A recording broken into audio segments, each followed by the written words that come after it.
परीक्षित महाराज जे तो पैसा हमें क्यों दे गए, तुम कन्यादान करते काय नवल दे मैया करे हैं और तुम नहीं करे हो हैं?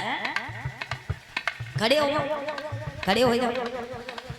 और ये 100 रुपए हमारी भाभी जी की तरफ से आ रहे हैं, पुजारिन भाभी जी की तरफ से रुक्मिणी के कन्यादान में।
और मटन नहीं है ना, बिना जोड़ा के साथ में कन्यादान नहीं करेंगे।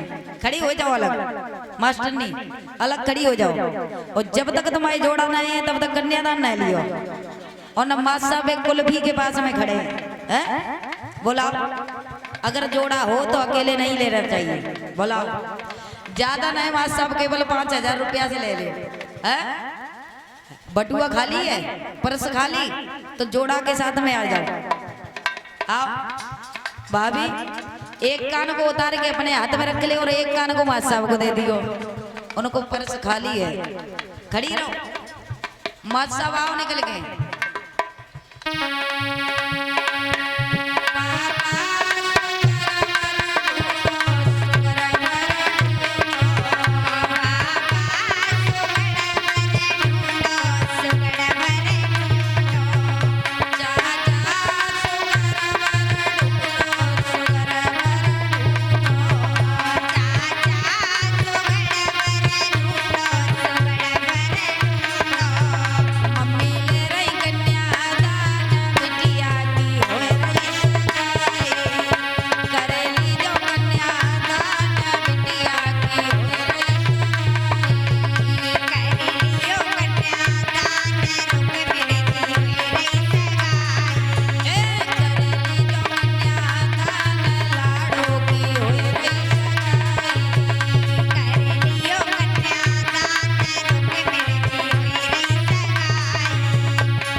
रुक्मिणी कन्यादान के भेंट के रूप में एक साड़ी, 5 बर्तन और 10 रुपए आ रहे हैं।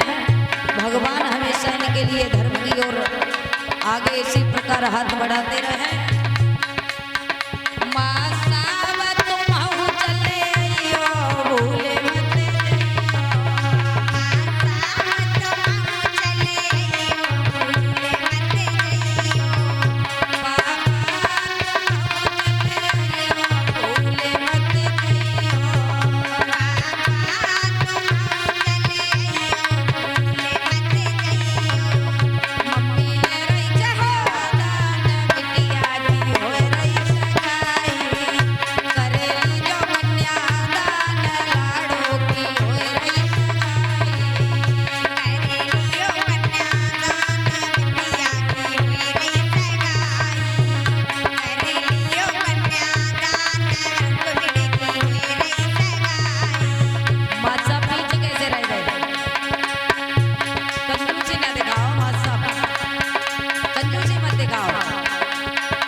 और मटनी मासा बना